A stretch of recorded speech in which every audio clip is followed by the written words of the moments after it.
many of you know Dan Young, that's why you're here, but he approached me, I don't know, several months ago and said, you need to read my book. And it's absolutely fascinating. And then we started talking. He showed me one of his presentations, and then it was like, well, we need to talk together. And he wanted to do this presentation, and I was like, okay, this sounds fine. Well, I thought we were going to be doing a longer series of talks at the Green Mountain Technical Center in May. So there's more to come. So this is really a synopsis. It is as short as we can get it. Yes, right. And I don't believe it's actually going to happen, but we'll see. So, Dan is a chemical engineer, and he's coming at the climate change philosophy from a little bit different perspective, certainly very different from what I came from. I'm an ecologist. I have studied for 50 some odd years. Yeah, I've been beating my head against a brick wall for at least that long, it feels like. So we have two slightly different perspectives. All of them, everything we're going to talk about is relevant, and certainly to the average individual. So I hope you'll enjoy what we're about to discuss. And we'll let Dan go to it. So in his retirement, he's just decided to take on a controversial issue. Well, I decided to call my talk "What's Wrong with Our Ideas about Climate Change?" As I go along, but I wanted to kind of summarize it on the first slide, and I want to emphasize that climate scientists rely on energy balances. And I want to discuss what an energy balance is. As the sun shines on the earth, it projects energy into the earth. And in response, the earth warms up. And as the earth gets warmer and warmer, it begins to project energy out into space. So the earth is both taking on energy from the sun and is projecting energy out into space. And the warmer the earth gets, the more energy it projects out into space. And when it reaches a point where it's projecting as much energy out into space as it receives from the sun, then it ceases to warm up anymore. The temperature stays constant. And the inflow and the outflow are balanced, and that's why it's called an energy balance. Well, that's appropriate and good as far as it goes. We'll discuss some reasons why it's not adequate. Item 2 is the Earth is a very ordered planet, and it takes energy degrades order. And so the Earth requires to dispose of the disorder that the energy from the sun brings to it. And you will find as we discuss this further that's what's happening. And all of this is kind of covered in the second law of thermodynamics, which we'll go over. So let me try to push this forward. Our ideas about climate change are based on the first law, which is an energy balance. And climate scientists have taken no regard for the second law, which is called an entropy balance. Now, entropy is a thermodynamic term for disorder. That's our first mental leap. Entropy is disorder, not order. So when you hear me talk about a system that has a lot of entropy in it, that's a very disordered system, and that's a little confusing. It trips up your intuitive approach. Climate is by definition an ordered condition in the atmosphere. the atmosphere creates the climate, and by having ordered flows of air. And so increasing the entropy or disorder in the atmosphere destroys the stability of the climate. And that's a basic given. Let me see. So this analysis is based on the second law of thermodynamics. The second law of thermodynamics says that everything that happens in the universe creates disorder. To the early scientists who were just starting with this idea of thermodynamics, that meant that disorder would increase and order would decrease. And order was eventually doomed to extinction. Everything would become disordered. The ultimate fate of the universe was totally disordered condition, chaos, with no distinguishing patterns, uniform with no differentials of any kind, dead with no activity. It was called a heat death. And that's a common term that they used in the beginning. This homogeneous, exhausted, dead state is called equilibrium. And we're gonna get to what equilibrium means, because climate scientists say the Earth is in equilibrium. And if it were, it would be in that dead state, and it's not. So modern non-equilibrium thermodynamics sees it differently. That the Earth can become ordered and remain ordered if it can just get rid of this disorder that it's creating all the time. So systems can become ordered or disordered depending on their ability to discharge disorder. Our world is a complex. Can that be lifted up just a tiny bit so that I can get the bottom line? Yes. A complex ordered system that discharges more disorder than it can accumulate, thereby becoming elaborately ordered. Now, let's examine this word equilibrium. Equilibrium is a dead state, totally disordered, uniform, homogeneous, devoid of differentials of energy and matter. It has no activity or complexity of any kind. It is what happens when you can't discharge as much disorder as you make. The disorder in the system keeps building because you can't get rid of it. It rises and rises till it reaches a maximum allowed by whatever constraints exist on the system. Just depending on how you define your system, the amount of disorder it can contain is one of the constraints. This condition, which is what the Earth is really in, is called a steady state system. The equilibrium system is one that has no flow through it. The Earth has energy flowing through it all the time. The energy comes from the sun. It warms the Earth radiates it into outer space, and there's a constant draft of energy flowing across the Earth. That's not an equilibrium state. So I don't mean to criticize the climate scientists, but they have a misconcept there in their definition of how things work.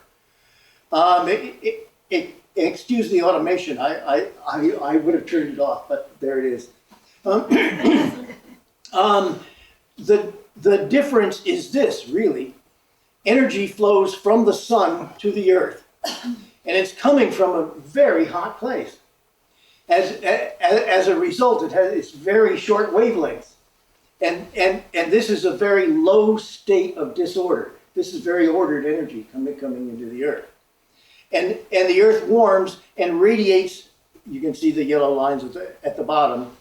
Radiates long wave energy from itself into space. Now those two amounts of energy are quantitatively equal, but they're nothing like qualitatively equal. The short wave energy is very ordered. The long wave energy is very disordered. So the Earth is radiating its disorder out into the atmosphere, out into the void. So that's giving the Earth a tremendous tendency to become an ordered system, because it's discharging all that disorder. And what you're seeing on that globe is basic air currents. The pink zones are the tropics, and tropic climates are made by the energy from the sun impinging on the equator and making it warm enough so the air rises. If you look at the edge of that thing, the air rises and circulates on either side of the equator. Those are tropic climates. These are ordered patterns because of the highly ordered nature of the energy coming in from the sun.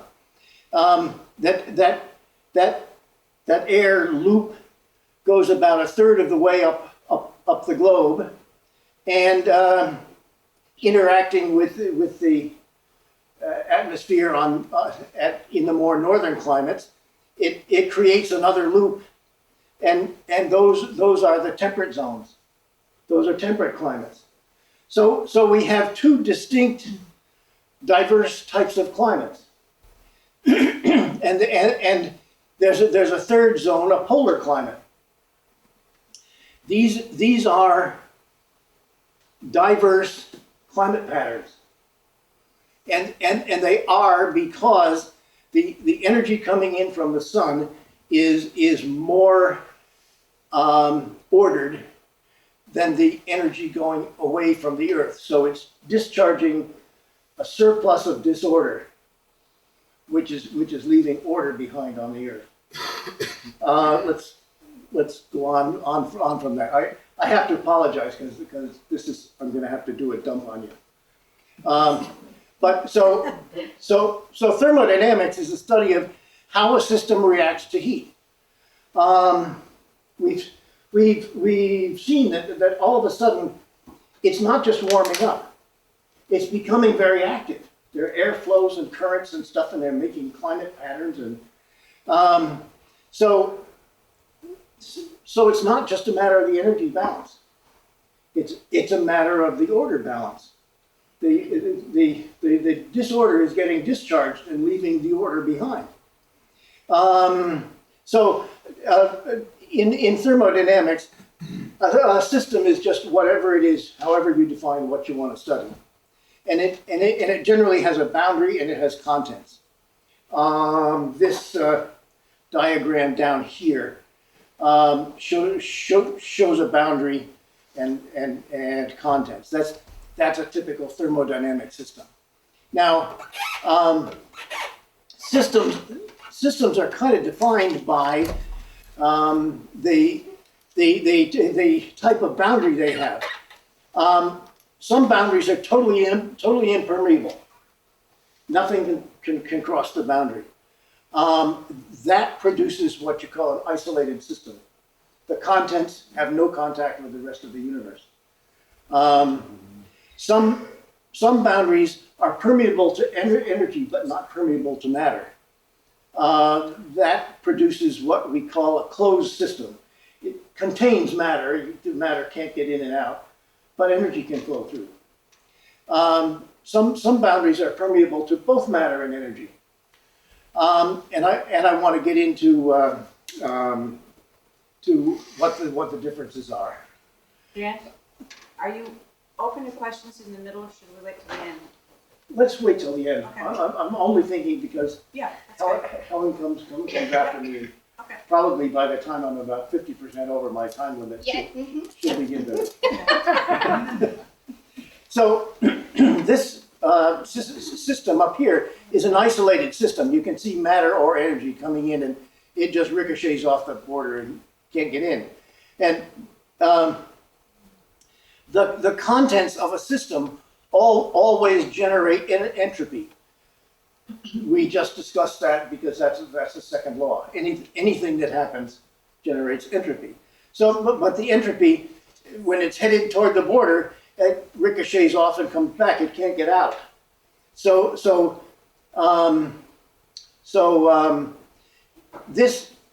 The entropy generated has nothing to do with build up within that system. And that's what the climate scientists are talking about. The Earth is a system that's just getting more and more disordered all the time. And it's not. We all know that. Charles Darwin noticed that life evolves. Life gets more complex, more interesting, more complicated all the time. And that's why. In a closed system, which is the kind of a system that the Earth is, matter can't pass into or out of the system. But energy, like the energy from the sun, flows right on through. And it comes in as intense ordered energy and leaves as disordered energy. Well, where did the disorder come from? It came out of the contents of the system. So that this is transmitting its disorder to the energy when it flows out. When that happens, this becomes more ordered. So you have this entropy balance that you have to satisfy according to thermodynamics, and that's why the Earth is an ordered place. In an open system, which is a system where the boundary will pass matter and energy, this falls into a category of an engine. This kind of a system can create disordered energy and ordered energy. Now, ordered energy is work. People, when they were, this was in about the 1850s, if I recall, they were inventing steam engines and stuff. They found they could get their work done by something else. What a nice idea. So there's been a tremendous emphasis on perfecting these kind of heat engines or machines that will do your work for you. That's a little more complicated, and we don't have to go into it. But thermodynamics is the science of what happens when heat interacts with the system. The system becomes warmer. You add heat, it gets warmer. That makes a lot of sense. That's the thermo. Okay, but other things happen. Some things expand when they get warmer. That's the dynamics. Phase changes occur. When you heat water, it boils. It goes from liquid to gas, and the steam expands. So all of this kind of dynamics builds up in the system as you add heat, and that I refer to as bulk activity. And in most cases, when the heat is removed, it happens in reverse. When the heat is removed, the system becomes ordered. These changes represent the system becoming disordered. When it happens in reverse, you're removing heat, the system becomes ordered. Let's go on. We're going to consider two fundamental laws. One is called conservation of matter and energy, and all that says is that matter and energy don't just appear; they come from somewhere. That means when you've got matter in a system, it got there by crossing a boundary, and it doesn't just disappear; it doesn't just leave. It has to cross a boundary to get out. So that's a pretty simple law. That's also very intuitive. The second law is less so. It says that disorder increases in every conceivable process, and that's what climate scientists have neglected. So let's go on from there. There's this matter of an energy balance when matter enters a system. The amount of matter in the system increases. When matter leaves the system, the amount of matter in the system decreases. And that relationship is easily expressed by this little equation. Energy the same way. Only matter in the system is identified by weight. Energy in the system is identified by temperature. As energy goes into the system, the temperature goes up. And as energy leaves the system, the temperature goes down. So the Earth is completely analogous to this. Energy comes in from the sun. It warms the Earth, and the warmth radiates its energy out into space.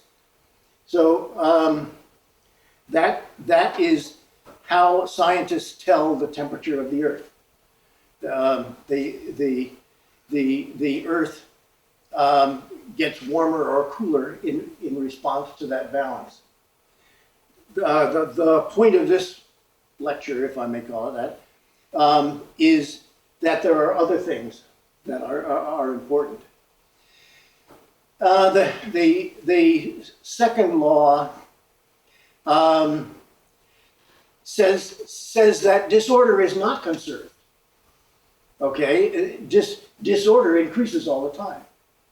It essentially appears out of nowhere, and that's a matter of the definition.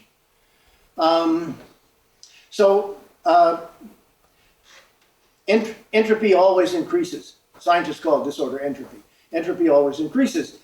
Scientists thought this implied that every system got more disordered all the time, but that doesn't happen.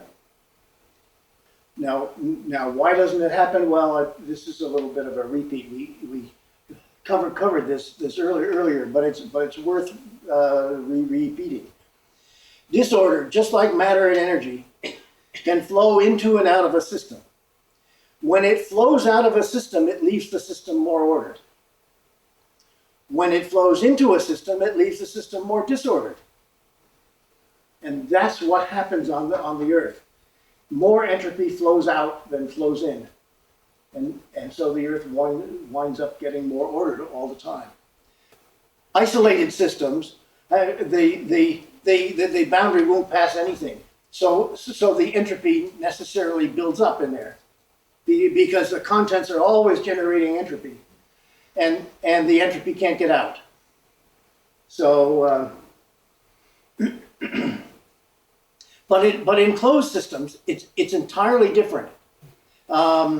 Matter can't flow through, but energy can, and energy is coming from a hot place and flowing toward a cold place, and it's flowing through the system and interacting with the contents, and that is picking up disorder from the contents and projecting it out with the discharge. When it removes disorder, it leaves this more ordered. I talked about heat engines or machines. That's more technical than we need to get into. So there's this entropy flow through the system. And entropy comes in, entropy goes out, and there's entropy generated by the material in the system. And this term I put in to indicate the accumulation of entropy in the system. Well, this equation just comes from saying the entropy going in increases the entropy or decreases the order, and the entropy flowing out decreases the entropy or increases the order, and these two are can be calculated by the relationships that exist here. Now, suppose you have the same system, but you put a valve on the discharge. When you close that valve, entropy can't get out. So now what's going to happen? If entropy can't get out anymore, it's going to build up within the system. Once you put that valve on there and close it off, that system becomes a little more isolated to the point where it becomes disordered. The entropy is just accumulating in there and becoming disordered. The more you open that valve, the more ordered the final state of that system is going to be. And on a planet like the Earth, well, this valve is like carbon dioxide in our atmosphere. Carbon dioxide blankets the atmosphere, keeps the entropy in, and so the Earth becomes disordered. Now, I talked about diversity. In the climate is a diverse state.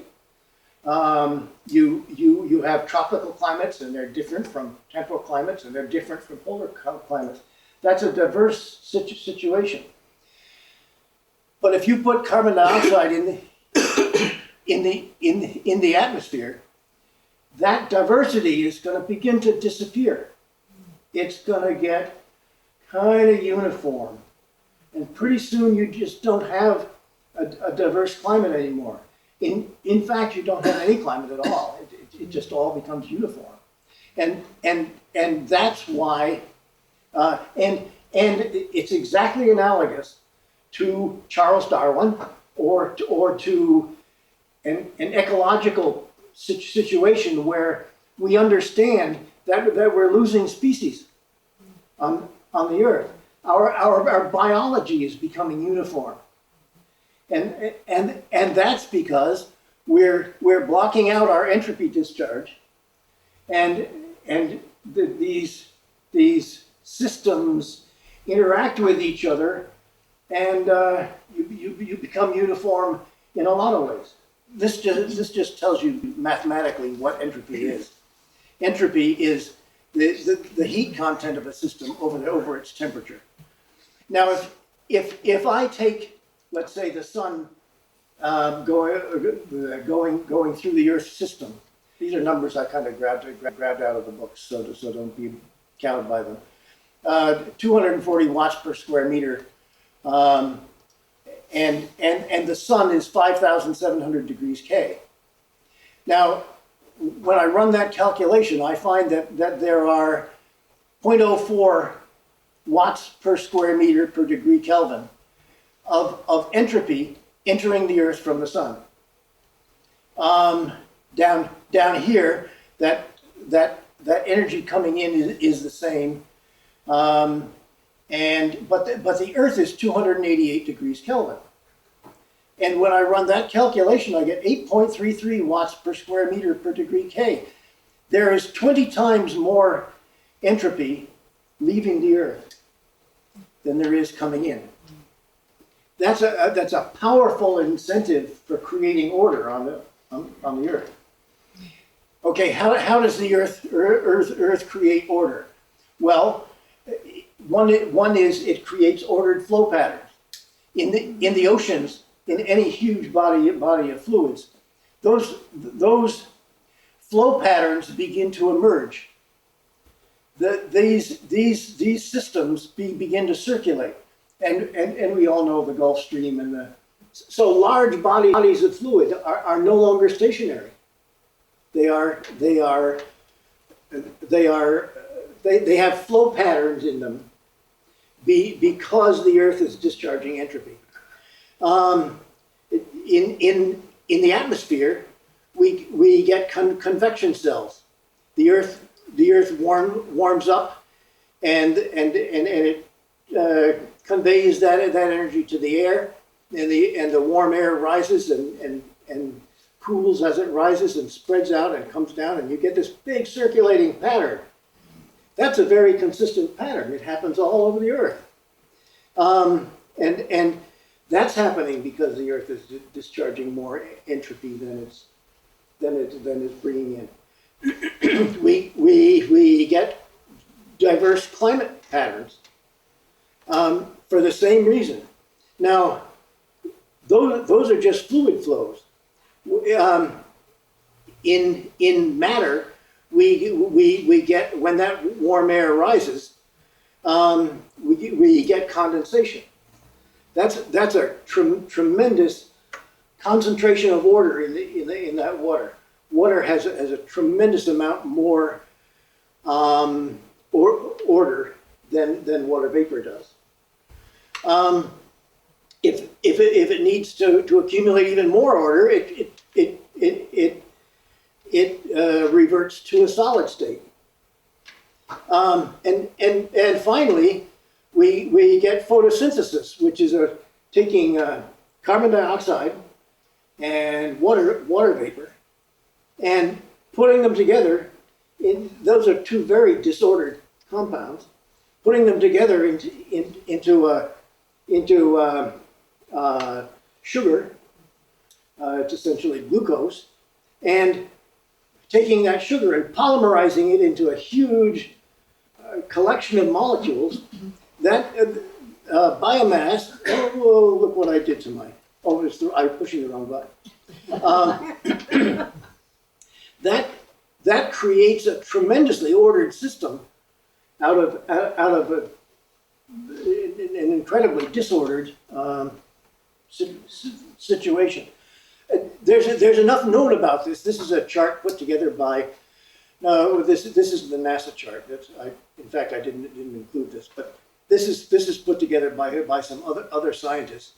It shows 40, and I've forgotten and I can't read from here. It's like milliwatts per degree Kelvin per, anyway. And they can tell how much of that is available to create biomass on the Earth, and how much of it is available to produce condensation in the clouds, and how much of it gets discharged. And you see here, this is about 20 times that. It's just amazing how much disorder is projected outward from the Earth compared to the meager amount of order the meager amount of disorder that's projected in from the sun. Now, this is the source of order in all flow systems. Energy flows down a temperature gradient. Comes from a hot place like the sun, and we know that energy is very ordered, and it discharges to a cold place like the emptiness of space. And we all know that is very disordered. So any system in thermal balance discharges more entropy than it takes in. Now, this is exactly the opposite of what the early thermodynamicists were trying to tell us. They told us that every system became ultimately disordered. And this is saying that any system, any closed system, has a tendency to become ultimately ordered. That is a revelation. That's incredible. This results in a tendency for all such systems to become ordered. Now what happens when a system becomes ordered? It becomes diverse. This box represents any first law system. It acts as a single system, and the energy just flows through that system, and that's as complex as it gets. But in a second law system,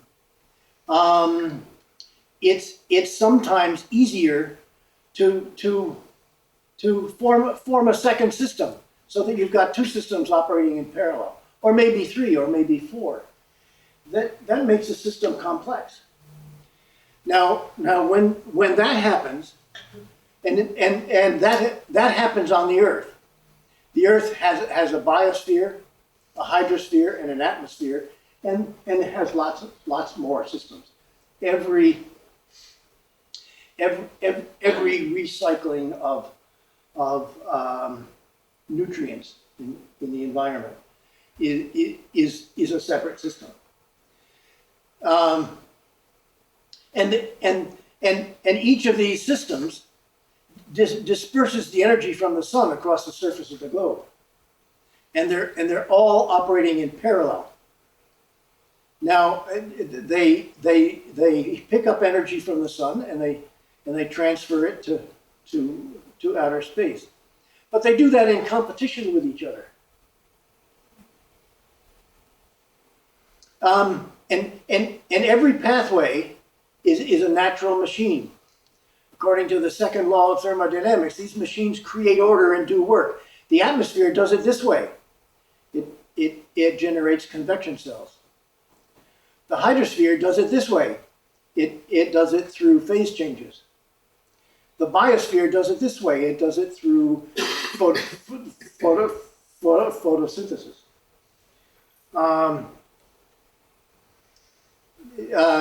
In the study of non-equilibrium thermodynamics, there's something called the law of maximum entropy production.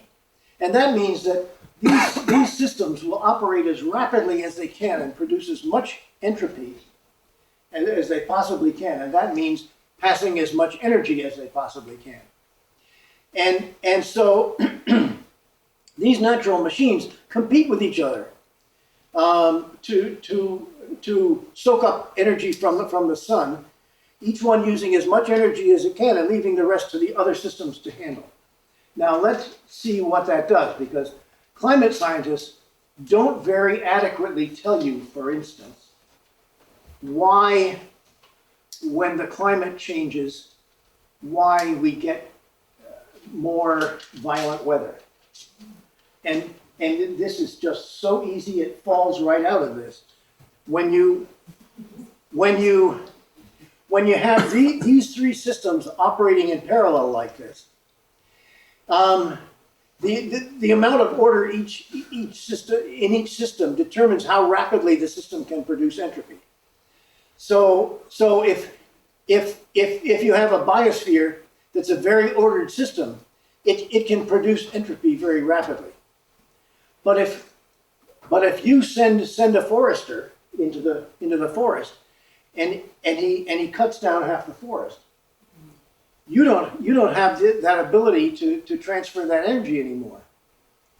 So there's, the sun is still producing it. So something else has got to do it. So it goes up here, and the atmosphere handles it.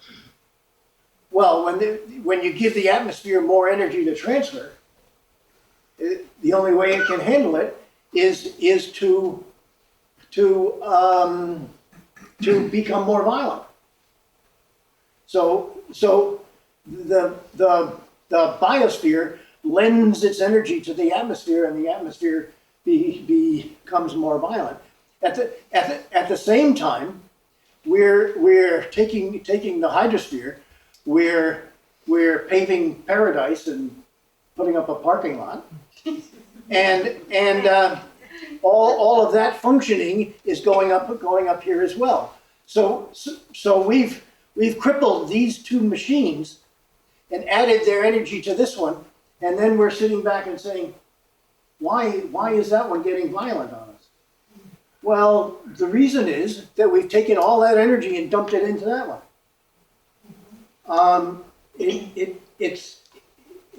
It's a matter of using the second law and not the first law. Okay, now let's just, do I really have any evidence that this is happening to our biomass? And so I pulled some data out of a book, and I got this chart, and this shows this line is at the last ice age, and this line represents the amount of biomass on the Earth. And of course, at the end of the Ice Age, all the biomass had been scraped off the Earth and basically buried. So there wasn't much biomass. And this is about 500 gigatons of biomass. Well, at the end of the Ice Age, the Earth began to warm up, and the biomass began to multiply, and it grew and it grew until it got to here. Now, this is 1,000 gigatons. That's twice as much. At that point, it kind of leveled off, and I'd like to discuss why. There's reasons for some of these things. And at this point, there was maybe 900 gigatons left, and at that point, it just plummeted. It's as if somehow the Earth didn't have the capacity to replace the biomass that was going. And today, the figure typical of textbooks is there are 610 gigatons of biomass left. Well, what happens here is this is the beginning of the agricultural revolution. Mankind began to attack and destroy the biomass of the planet in order to create space to grow crops. And that happened slowly at first, but it just generally bent that curve over, so that rather than increasing, it was slowly decreasing. And at this point, this is about 250 years ago, and that's where the steam engine was perfected. And mankind learned that by cutting biomass and burning it in a steam engine, you could get your work done for you. And you could sit back and be lazy.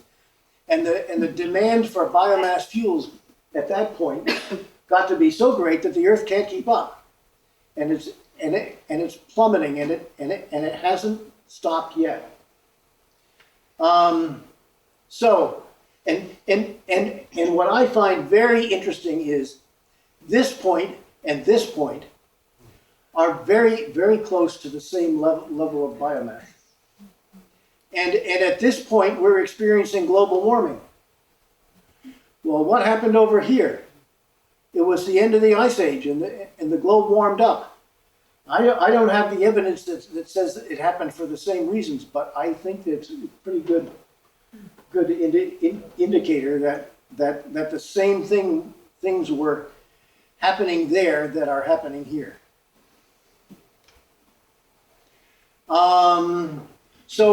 So what happens? I can't quite go into this adequately, but when all of that complexity gets stripped from our biomass, the complexity gets stripped from the climate at the same time, and so that all of these things are related.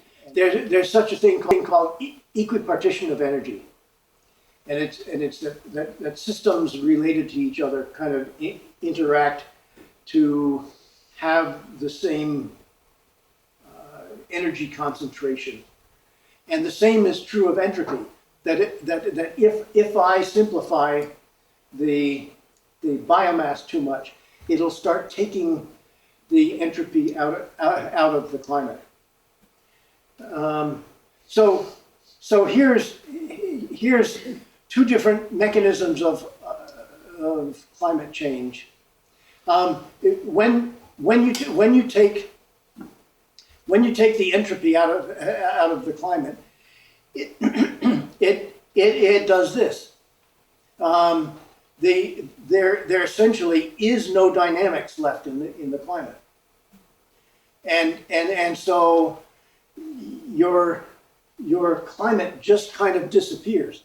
Well, when that happens, the whole planet gets to be kind of an average temperature. When that happens, that average temperature is 59 degrees Fahrenheit. That's a calculation that scientists have done. Well, at 59 degrees Fahrenheit, we don't have any ice. what this means is that the temperate zones and the poles are warming up, but the equatorial zones, the tropical zones, they're not warming up. Well, that's what we've been observing for decades now, is that nobody at the equator is complaining that it's getting warmer. They're complaining that the sea level is rising. But all the folks at the poles are saying, hey, summers are getting too long, and the ice is melting, and well, that's what's happening. But that's not a matter of accumulating energy on the Earth. That's a matter of the whole Earth becoming equilibrated. It's all becoming equal, and there are no more patterns. So these changes are taking place, and this change requires no extra energy to come into the Earth. Global warming, as defined by the climate scientists, requires that more energy come flowing into the Earth in order to heat the Earth up. But this doesn't require any more energy to come into the Earth. This just requires all the diversity of the Earth to equilibrate, and you get a patternless climate. If I just run through this chart, when ice is the destructive force, the biomass gets obliterated by glaciers. Okay, and the biomass diminishes. Well, we've seen that when the biomass diminishes, the climate warms. Well, when that happens, the glaciers retreat, excuse me, and the climate cycles. Well, that's a sustainable system. That system cycles back and forth between ice ages and normal. We call them normal. Ice ages may be normal. If you have a high entropy situation where all the water goes into the vapor state, it's unavailable to the plants.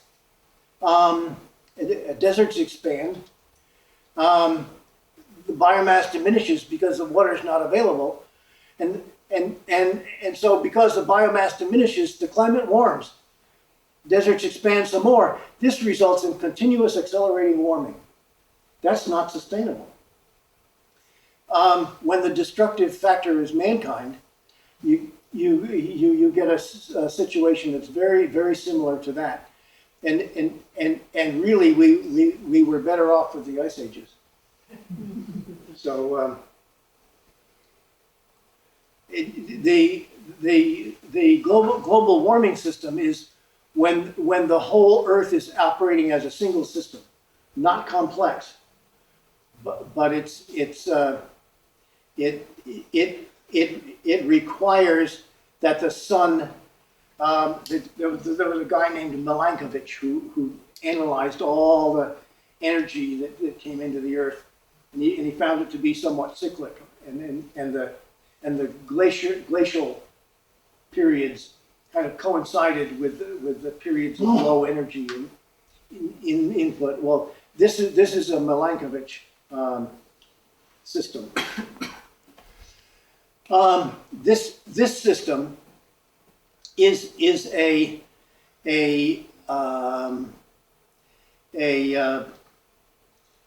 favoring of one mechanism over the other two, and as long as you can favor one mechanism over the other two, you don't have to suddenly add energy to the Earth in cycles. You simply have these changes in the order of the Earth. And this is my final slide. There are places in China and other countries where there are huge ecological recovery projects going on. In this particular instance, they planted 70 billion trees on an area 2,800 miles long. 42% of China's forested territory. And the climate is changing in those places. And it's really, it's a matter of replacing the order, not a matter of cleaning up the carbon dioxide, not a matter of adding more or less energy. I just find that fascinating. So that's what's wrong with our ideas about climate change.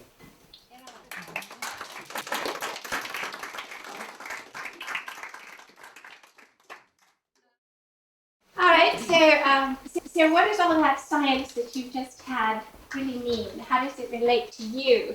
How do you want it to relate to you? That's another one of these questions that we have to deal with it on an individual level and on a national level and on an international level.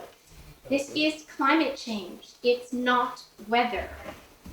How does weather affect us? You know, we look at it and we think, God, it's April and we still have snow on the ground. You know, there's no such thing as global warming. You know, that's local. We forget what is happening elsewhere around the world. You know, last year, 2018, same sort of thing. We all said, oh, winter was long. It wasn't as snowy, but it felt cold. How on earth can we have global warming? 2018 was the 4th hottest year on the planet, as long as we've been keeping records. That's over 100 years. Within the last 20 years, 18 of the hottest years on record have happened. So this is now. This is on a global scale. We felt it in Vermont. We had how many more days at 90 degrees than we've ever had before. We have had phrenology. We've had, we're seeing that we have a longer growing season. I don't think so this year, but we're still hopeful. But so awareness. We need to have more awareness in ourselves on a national level and global. How many people turned off your lights last Saturday? Anybody know about Earth Hour? Yes. No. Afterwards. Yeah. Yeah. You're not following my Facebook page. Well, we had Earth Hour only started in 2007, and it was started in Australia, but San Diego very quickly came on board because they looked at what happened, and it was like, wow, we had 1 hour of cities turning off their lights or dimming their lights to 50%, saved of the order of 100 tons of carbon dioxide in 1 hour. And you start thinking about what we're putting into the atmosphere. And this is, we just need to be aware of more of the things that we can do. I mean, that's a city. As an individual, turn off your lights, on Earth Day, on another day. I mean, just do it. It will make impacts. This is April. It's Poetry Month, but it's also Earth Month. I mean, the 22nd of April, and this is where, this was a turning point in my life. I was 13, 1970, and we had Earth Day, the very first Earth Day. A senator from Wisconsin said, we need to be doing something about our environment. Nothing to do with climate change yet, nothing. This was the environment. We had pollution, we had air pollution, we had river pollution, water pollution. We were, too much of an industrial age. We needed to make people aware of what was going on. And I was like, wow, we can save the planet. I'm going to keep coming back to this. There is no planet B.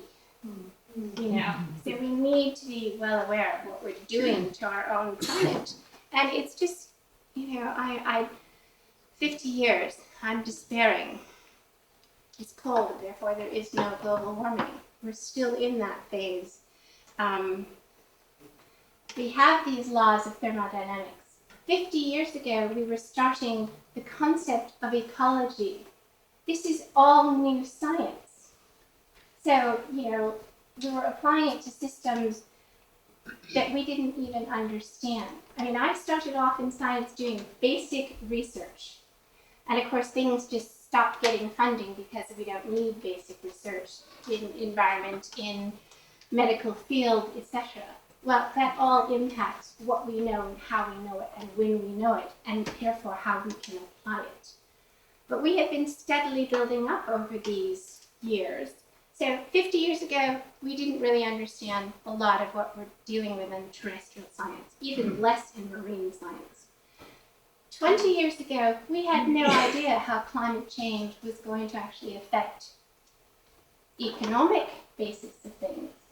10 years ago, if there was no research at all on climate change into migration, immigration, all the other things that are affecting us now.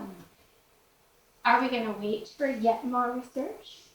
No, we've got to really start acting and doing something ourselves. So here we go. We've had, we have a lot of climate deniers. There are people who do not believe in science. This is where you can say you've learned a little bit or take it on and do something. We have had 5 extinctions on this planet already. This is nothing new. We're losing biomass.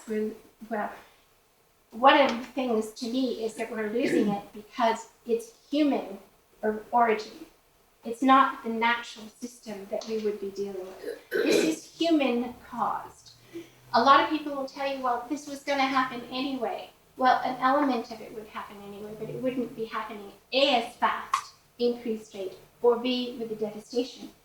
And I was going to give you a little bit of the history of when these various reports were due, but right now, we have just had a report that was published last year by the United Nations, their International Panel on Climate Change. This is the first time scientists have used fear-mongering. They're saying in 12 years, we could reach irreversible consequences, that we will not have the world as we know it. So, okay, the dinosaurs disappeared, we had an extinction, but other life came about, and that included us. So, do we want to go extinct? Progress, right?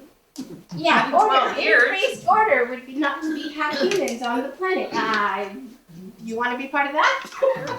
So I'm kind of looking at this going, okay, we have an environment. How can we help changing not just our local environment, but our national environment and our global environment, climate, political, and actual physical climate and environments? How can we change that to keep what we have? And as I say, well, there's no planet B, and people say, well, we're just going to go explore space. I have a good friend who says, well, we'll just go and live on Mars. The planet degradation of 2050, which is still in our lifetime, I hope to still be alive in 2050, is still going to be better than living on Mars. So that's something else. And I mean, it's not just you, it's your generation and the future generations. You have grandchildren. I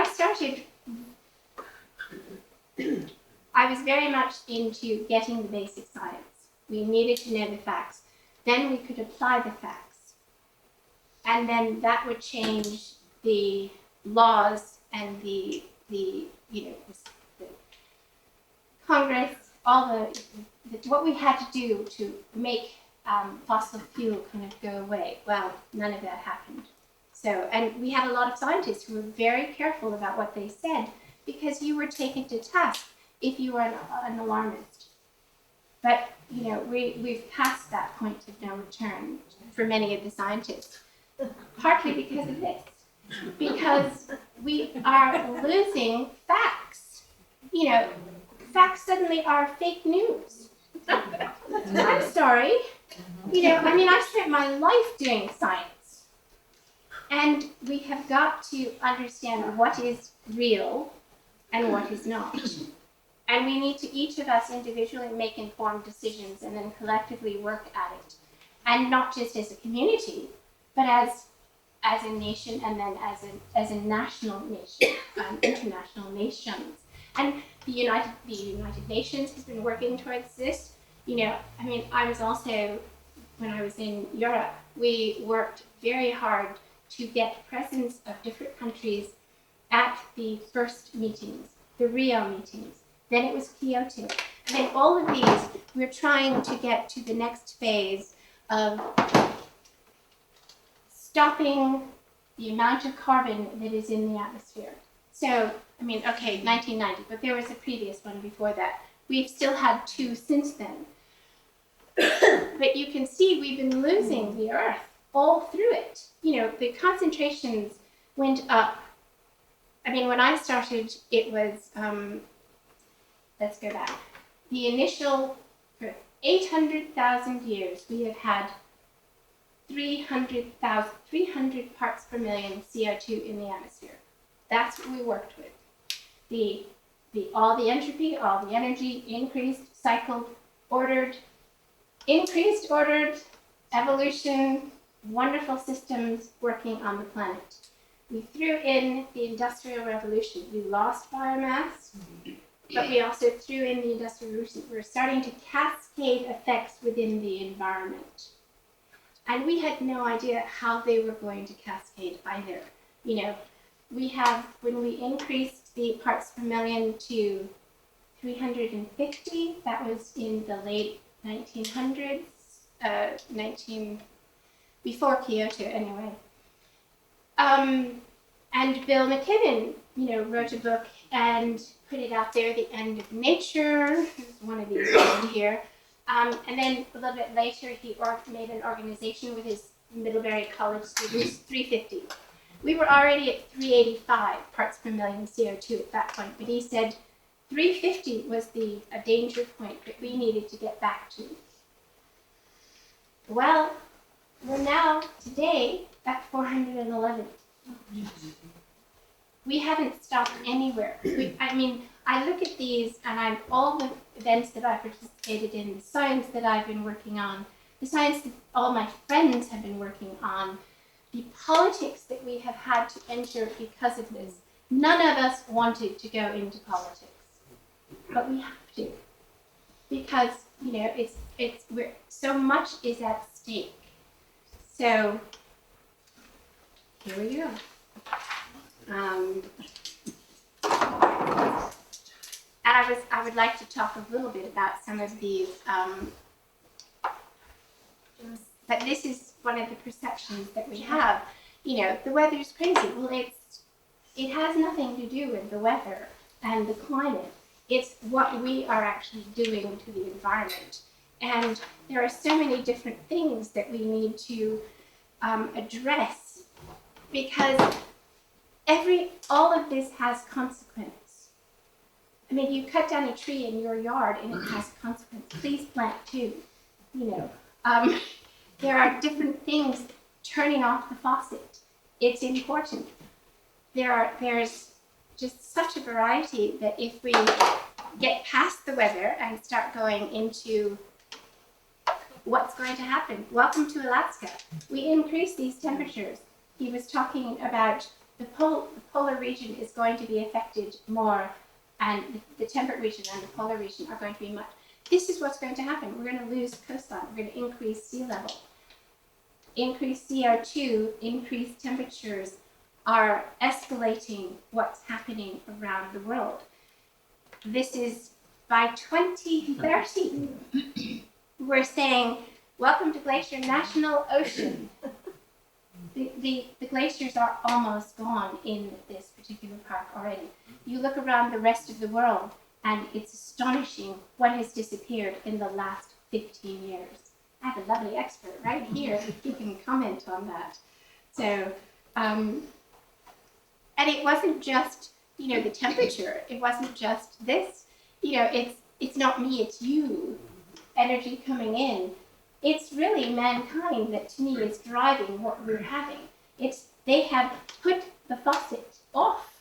They plugged something up in our entropy system, and we have to wake up to this fact, which is why we now have reports that are saying to us, if you don't do this, this is going to happen. If you increase the temperature 1.5, we're at 1.1, by the way, temperature increase. If it's 1.5, this will happen. If it's 2.0, this will happen. I mean, the water, the loss of human lives, but we also end up with, how do we make people, all of us, contribute to this? Because it is going to affect all of us. But, who thinks climate change is happening? Well, we're up to 60%, but nobody's still doing anything. I mean, 40 years reading these reports, doing the science, and no one is listening. And particularly with the fly swatter, he has repealed everything that we've worked for. The Paris Agreement is off the table. Fossil fuels are given free rein. There's a report by one of the National Geographic, actually, who lists 15 things that we have just gone back to before the 1970s, when we were first being made aware of the problems in the environment. This is what's good. We could have Lake Erie on fire again. We could have huge pollutions again. We have non-drinkable water again. So why aren't more alarms going off? Why aren't we doing something about this? Because it hasn't impacted us as much as it is beginning to impact some of the rest of the world. So I'm not showing you any equations.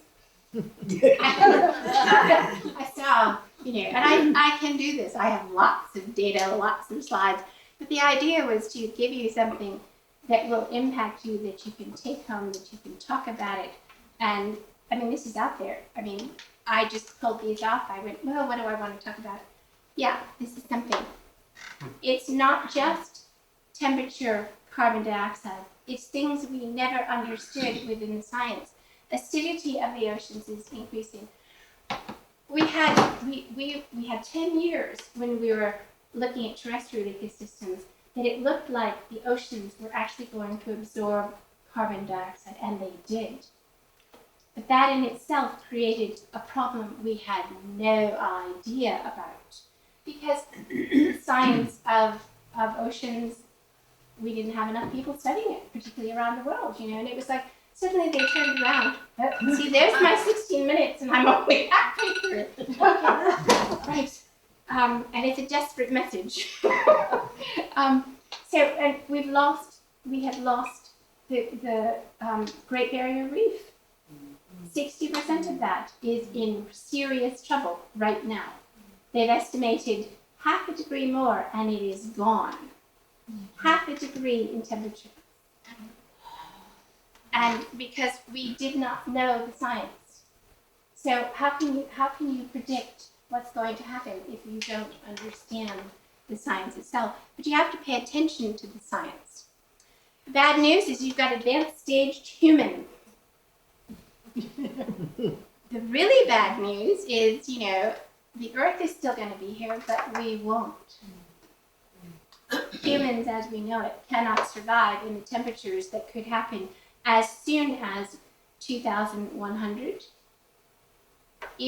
Because it's been happening so fast at the moment, it could be 2050, 30 years from now in our lifetimes.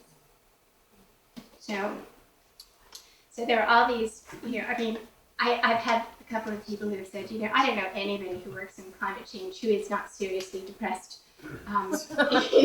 with the loss of species, but also with the fact that you feel like you're hitting your head against a brick wall all the time, that people aren't listening, or they're getting a different message, or suddenly all this science that you've done is called fake news, that it's not real, and where do you go from here? So it's important that we really start listening and start paying attention and becoming part of the solution and not part of the problem.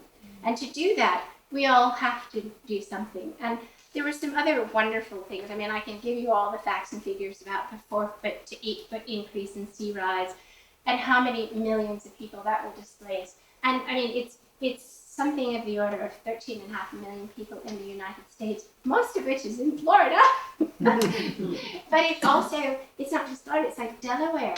We lose Delaware, it's gone. And part of Rhode Island. New York City. And several, Boston, New Orleans. Boston, New Orleans. I mean, New Orleans is only going to take a foot. It's like 4 inches away from that. But all the major cities of the world, not all of them, that's exaggeration. 80% of the major cities of the world will be underwater. If we had no idea, not just in terms of of water hydrology, we had no knowledge of ice dynamics. The Paris Agreement, 2015, no one thought that Antarctica was going to melt. There was no data, there was no belief that would happen. We thought it would still keep having snow cover, it would reflect heat and energy back, it would be part of the solution, and suddenly whole sections of it disappeared. And so now we finally have people who are putting time and energy and resources into getting some answers as to how can we stop this, how can we help this, what can we do. 1.1 degree is where we're up in terms of temperature on this globe right now, relating with the 411 parts per million CO2. 1.2 degrees, there is no ice left in Greenland. That's 0.1. And last year, they also were showing how much of Greenland is green. Well, it's muddy now. I mean, it doesn't really have much in the way of plant life on it. It's rocks and mud. But it's astonishing how fast that has happened within a 5-year period. And we have 0.1 to go. Greenland goes as the Arctic goes. One of the worries to me is, part of the solution, we've forgotten what's in the Arctic. It's frozen, it's permafrost. We're losing permafrost. Russia has lost an amazing amount of permafrost already, and they're part of the people who have discovered some of the problems. We have anthrax. We have the 1918 flu pandemics.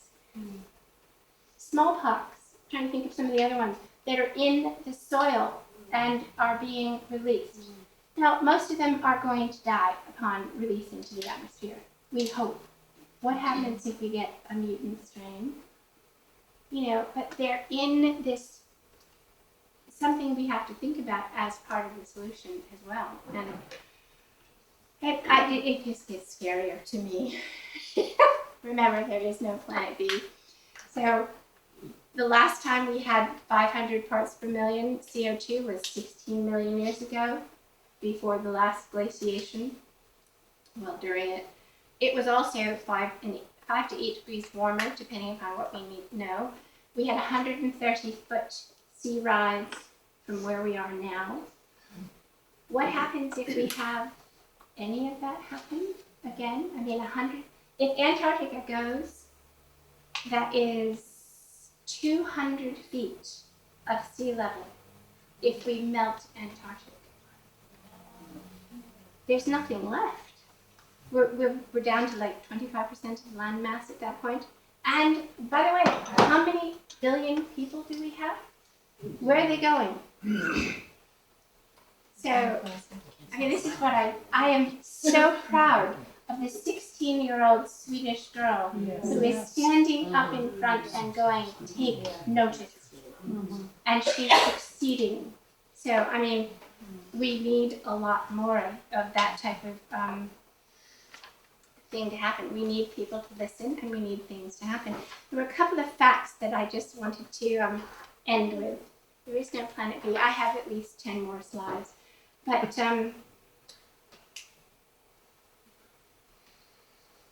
if the average American adopted the carbon footprint of a European counterpart, So the average European, the average American. Carbon emission would fall by half. Because we live in a consumer society. We use more, we eat more meat. We all have cars. We don't have access. We haven't made access. We've gotten rid of our railroads. We don't have the public transportation that is in the forefront in Europe. If the world's richest 10%, I love this. If the world's richest 10%, this isn't just the United States, this is the world. If they adopted the European approach, it would fall by at least a third. That's a huge number to me. So, and then there was another little thing that, there's a lot of people out there trying to pull numbers and come up with what do we do, how do we do it? One of the current fields that is how do we get rid of the carbon dioxide that's in the atmosphere? There has to be a way to claw it back because it's clogging the system. So do we grow more plants? Do we, extract it physically? Do we somehow throw it out into the atmosphere? I mean, there's a lot of wild ideas that are out there. Growing biomass is something that we'd like to think would work. We don't have enough space on this planet to add all these trees or, additional green material. We don't have the resources. China is starting to be planted. One of those little facts about that slide that you showed was I had people who worked on those projects and were advisors. The failure rate for that in terms of those 47 million trees or however many it was almost 50% because they didn't know what they were doing. We need to provide real advice to be part of the solution for everybody, which is why Britain got involved in the China project as well and changed the species. None of those things approach a real ecosystem. They are not, they're green, they are producing biomass, they are sequestering CO2, they're producing oxygen, they're helping to ameliorate the environment. They do bring back a few birds, they might bring back some butterflies, but they are not the complexity, the increased order that they started with. That would take hundreds, if not thousands of years to reproduce. Let's keep what we've got and, work on it. So anyway, we're still trying to remove carbon. The cost of this, somebody came up with $94 per ton. We currently are producing 32 gigatons annually on a global basis, so in emissions. So that's $3 trillion that we would have to budget to get rid of just what we're producing to stay at the 411 parts per million right now. That doesn't get rid of something. That just would get rid of what we are currently annually producing. And I thought, oh my God, that's a huge number, $3 trillion. And then I'm thinking, wait a minute, what's the budget of the United States? And then I'm going, okay, well, somebody else figured this out. They said the total global fossil fuel subsidy, we are paying fossil fuel companies $5 trillion a year. We just have to stop paying them and we can afford to do this. And then the other thing that was also, this was a politically charged document that I was reading, but they said, well gosh, Trump just approved a $2.3 trillion tax break for the 10% richest people in the world. So we have money available to do this type of thing if we set our minds to it. So we need to have action. The rest of it that I had to do with to-do lists. We can discuss that, we can talk about it. I'll end there, leave it open for discussion for both Dan and myself.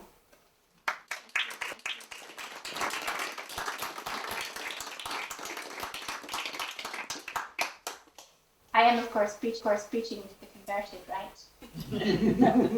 Here comes Harold. If the sea level rises 200 feet, I, under Elmore Mountain, are at 1,100 feet.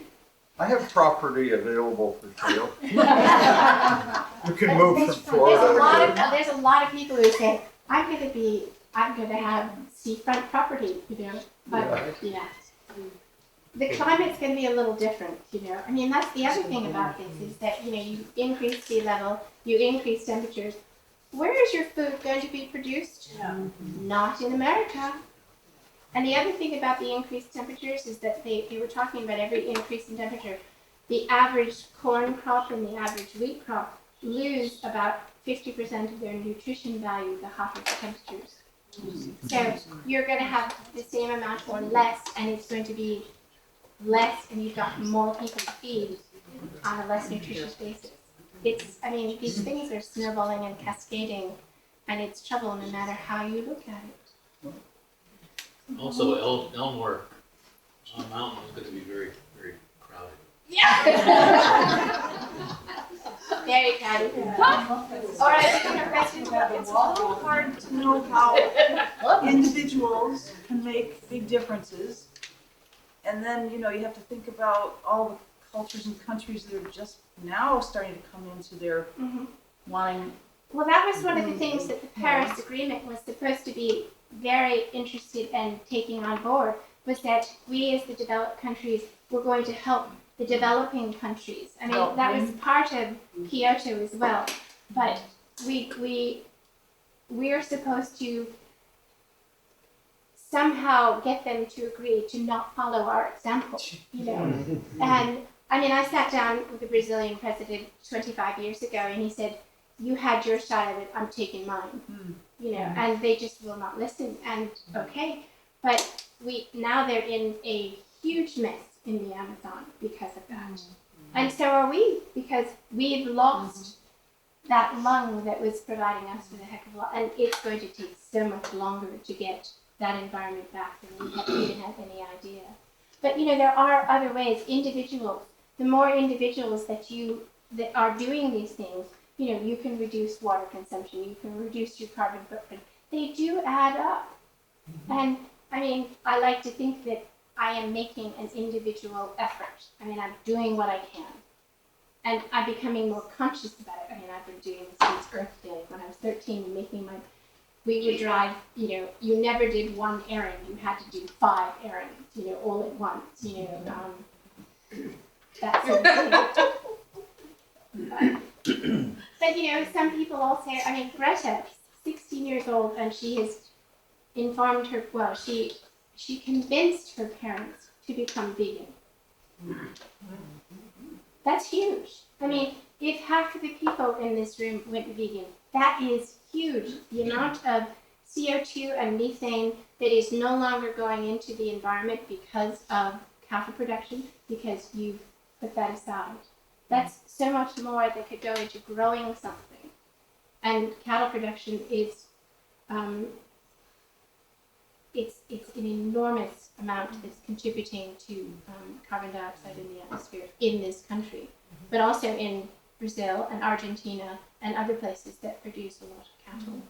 So a simple, and you know, if you don't change the diet now, you may have to change the diet later, or certainly, you know, your grandchildren. You won't be eating cows, beef. So yeah, enjoy it, Harold. So, and you know, I mean, it sounds very dire, and we've been saying this, I've been saying this for 20 years, not in quite those terms, but nobody has paid attention. And you have to do something. You have to start now with yourself. And then hopefully go from there. If you convince more people, you convince the community, you convince the state. We're lucky in many senses in that we live in Vermont. It's already very forward thinking. And there's a lot of places in the United States that are not. But there's a lot of places in India that don't even have the capability of thinking about what their next meal is going to be. They don't have a choice in their meal. Helen, I got an idea. I'd like to be on a committee with you to see if we could get Hyde Park to be a model community in 1 year's time to institute whatever list of interesting things you come up with. I don't have any ideas beyond that. It's just like, it could be really interesting. And we brought a lot of attention to this, just maybe one community that did a lot of things that were changing. Mhm. And there are communities out there. Question? Not a question, just a comment to Comment. that, is that I am on the Hyde Park Energy Committee. And that's where we need to begin, and we need more energy on that committee. Hyde Park. So, hello. Talk to me. Up to you, up to you, absolutely. Yeah. Right. Because, I mean, renewable energy is very important. I can't underestimate that enough, either. Question? Well, one of the sad things to me is we're stuck in this conundrum. If we want to come and hear your talk, I had to drive 10 miles each way. And I go to these But now it's going international to be meetings. televised, so more of Vermont can hear this talk. But this is really important because I'm kidding about it, but it's truth in No, it too. it's is true. Yeah. that we do live in a situation that this requires us to, if we are going to do the things that in some ways are doing responsibly, we burn a lot of energy doing it. Yes, we do, but that's also why you bring somebody with you. And that is also, it just is important because you're educating somebody else.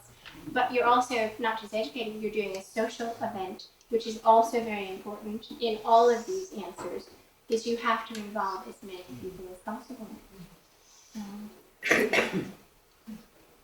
It's certainly true that Vermont is a progressive state, but Vermont is also putting a lot of energy into dairy.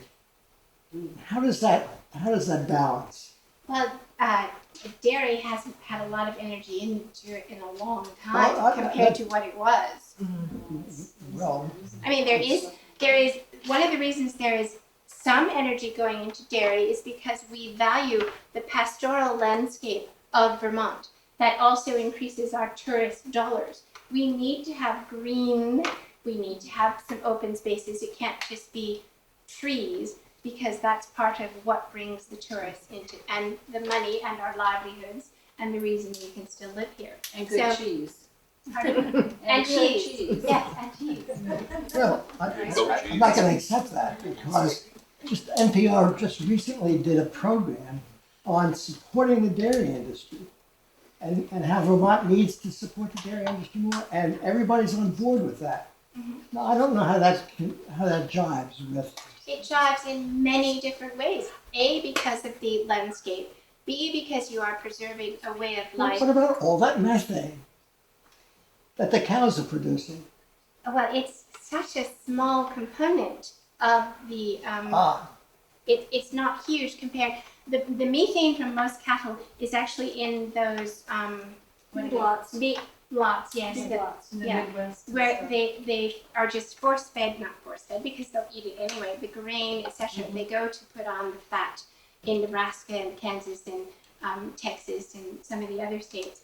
And it's also, it's involved not just in cattle, but the pigs have, particularly in Iowa and places, there's just 100 animals per square inch. I swear, it's awful.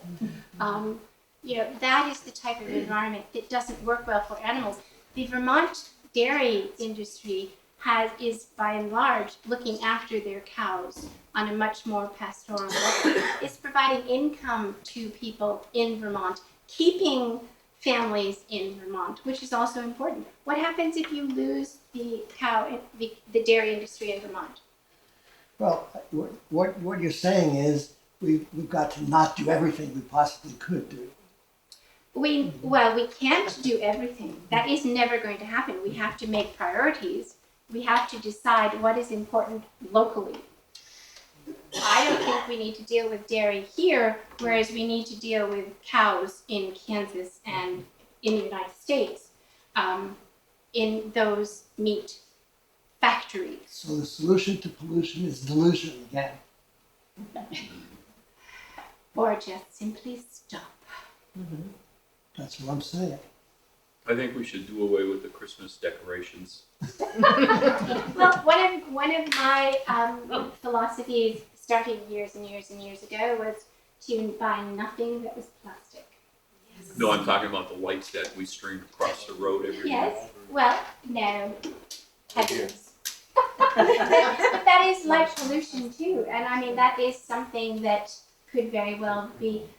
That is probably not the wattage that you could, the benefit that you would get from dimming some street lights, turning off some outside lights.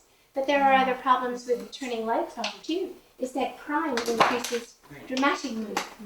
So you have to have rules in a society. We need more order, entropy increased.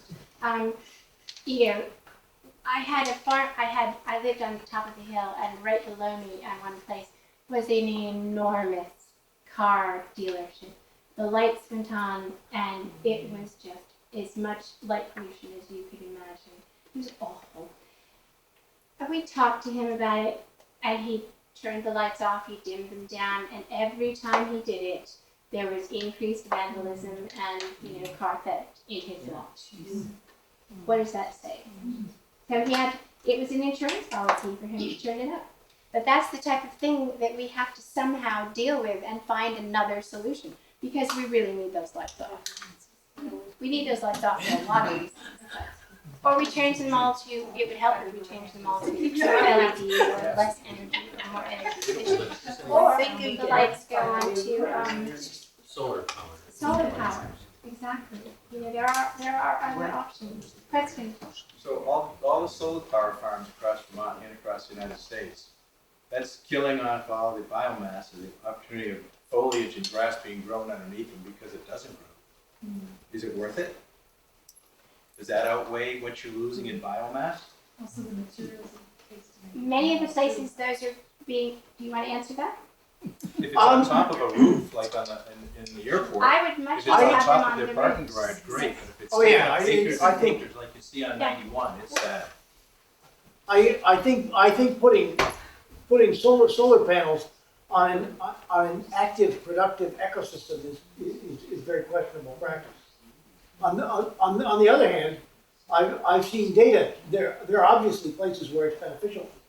If you put the solar panels in a place that gets too much sunlight in the first place, like in a desert, you can actually grow agriculture in the desert under the solar panels and double up on the benefits. Because the sun's not killing. So that and I've also seen data that indicate that there is in most places there is excessive sunlight and that biomass production in some instances, I can't say in general, biomass production increases under solar panels. That kind of fascinated me. Photosynthesis And I does think decrease at higher temperatures. You don't have a linear increase in photosynthesis. So you're not taking up carbon when it gets too hot. Plants will. The limiting factor in most photosynthesis is water as well. You know, it can be as lovely as warm as you want, and it will not produce anything because it has no water to run that physiology. And there tends in some places to be more water under solar panels, just because the evaporation goes down. How about the materials that we need to make? I mean, those are petroleum products, right, that you need to make the solar panels. Is there a problem with that in terms of the cost benefit type of, or the cost to the environment benefit type of thing? Well, it would be nice if we put more of our energy into building those sorts of things instead of a lot of other sorts of things. Right. So that would be a priority. That would be something that would be very useful in our environment because we're taking it away from something that is just going to affect badly somewhere else. Plastic roads. I know, we were talking about plastic roads. That's very exciting. In China, I think it was. China and India and Holland have they've made roads out of recycled materials, and they love them. I would love them. So, but again, it's expensive technology now, but in 10 years' time, it may be the technology that we have. So it's who knows what's going to happen in 5 years, but we need to be making the change happen. That's the whole idea. You prefer to be growing palm trees, I know, Harold, but no. Some of the ways that we've been trying to mitigate the environmental damage is actually not working. I don't know if any of you have read Elizabeth Colbert's article in the latest New Yorker. Oh yeah, about just this week. Louisiana. Mhm. Yeah, and how the levees are actually creating the problem. I mean, the flooding in the Midwest and it's all related. That our attempts to control the flow of water have actually increased the damage. It's a disaster. I mean, man's attempt to control everything has increased the damage. You know, and I mean, I know that particularly with the Mississippi because I was involved in this was 1981, looking at the North Platte River tributary into the Mississippi of the effects of damming on those rivers and the increase of erosion on the side of the river, which was all downflow, you know, and increased speed of the water because of the dams. You know, no longer having meandering, no longer having, because you didn't have flooding.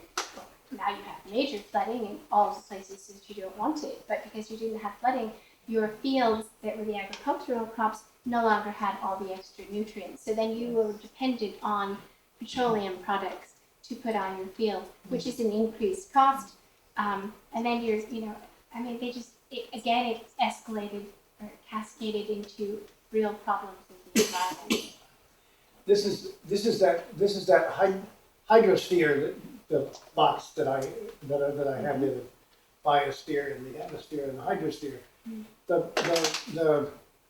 The kind of disruption of the hydrosphere that has occurred from converting all the prairies into agriculture has just decreased the permeability of the soils out there to the extent that all the rainwater runs off instead of percolating, and so the groundwater tables drop, and so there's no longer groundwater available to crops, and the whole cycle compounds itself to the point where you get instant runoff from rain events that causes flooding on the Mississippi, Missouri, and all those river systems, and you have excessive runoff, or you have drought, and there's no easy medium.